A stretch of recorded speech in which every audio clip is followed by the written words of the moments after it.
say? 7 years of bad luck, right? Well, actually, as followers of Jesus, we don't really believe in luck, good or bad, or fortune. We believe in God's providence, that our world is God's world, that our world is filled with blessings and gifts and the abundance of God's Spirit. So luck has nothing to do with it. But actually, broken glass can be very beautiful. And the example we have is the broken glass that we have in our own church. You see a photograph of it there. It's in the back in the choir loft and also in the lobby, or the church word for lobby, which is a narthex. And the name of this glass is dalle de verre. It's a French word. What it means is slabs of glass. So again, it sounds much better in French, doesn't it, right? So this dalle de verre glass, the secret of its beauty is the fact that it's broken.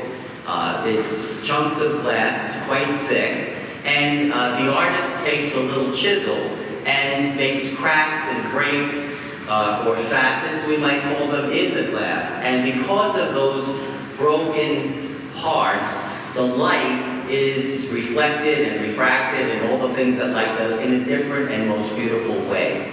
Also, we see that the light of the glass is surrounded in a very dark outline. The darkness and light interplaying makes the light all the more brilliant. Now, when you leave church today, turn around and check out the windows for real, but we get a real sense of them in that. I think that these windows that we have in our church speak to us about our spiritual life. But how did they get to be here? Well, this type of glass had many names, but it was first developed in the Byzantine Empire, so it goes back a long time. They loved their mosaics so much, and they wanted light in their spaces where people gathered, so they used this type of glass because it's sturdy and could support a wall and yet let light in. And then over time it wasn't used anymore. And in the 1920s in France, artists kind of rediscovered it and started to introduce this again. After World War II, it was brought to Canada because the French-speaking people were there. And then in the 50s, it came down to America. Now, this church was built at the height of the reintroduction of this glass to our country. So we could actually say, pun intended, that when this glass was brought here to our church, it was cutting edge. And that's supposed to be a groan, but you did pretty good on that. So, yeah, I waited all week to say that. So, but it's in the broken places that we see the glass's beauty and the interplay of light and dark. So, as we continue our theme for Lent, Christ be our light, we see once again the interplay of light and darkness, that they always coexist in our lives and also in our world. And God is calling us, inviting us always to embrace that light of Christ, to have that light shine forth through us in all the variety of ways that we share our gifts, including in our broken places, in the places where we sin, when we fall down, where we're hurt, when we hurt others, in the exchange of forgiveness, in all the broken places of our life, the things that continue to crack us open. It is exactly in those spots where the most beautiful radiance of God's light can shine forth when we invite God through prayer into those situations, into those dark and broken places. God's light shines forth from us. Now, we recognize this invitation from God to continually renew us, restore us, forgive us, and heal us with God's light in the parable of the fig tree today. This tree was not producing, and yet Jesus gives the story another chance. Our God of second chances, third chances, our God of forever chances. We're never done because we're broken.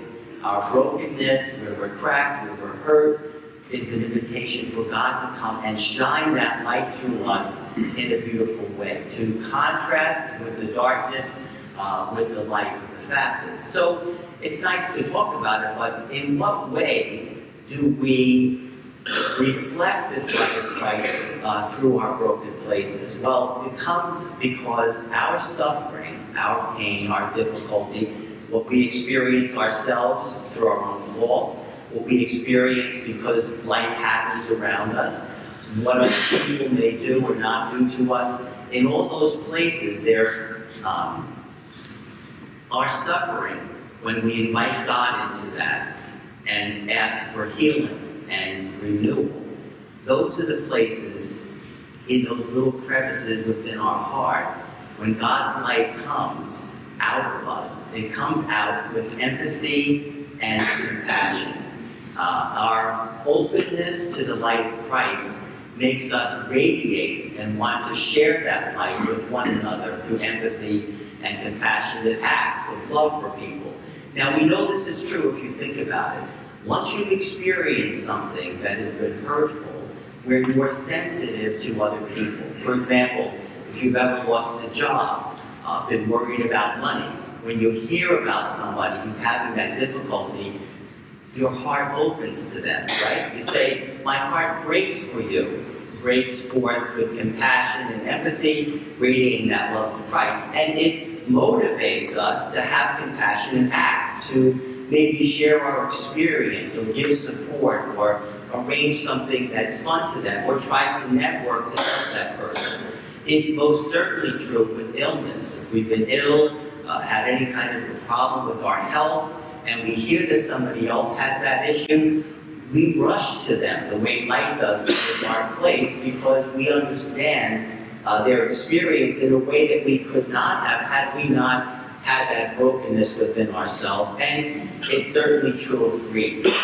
Who you want to stand next to you in sorrow is someone who has already stood in that darkness and now experiences the light of healing. The person who says, I've been who you are, and it gets better. Compassionate acts of service for other people. So today, as you leave church, you will be given a prayer card, a Christ Our Light prayer card, that is a small image of the large one you see here, with the Dalle de Verre glass images of our own church put together.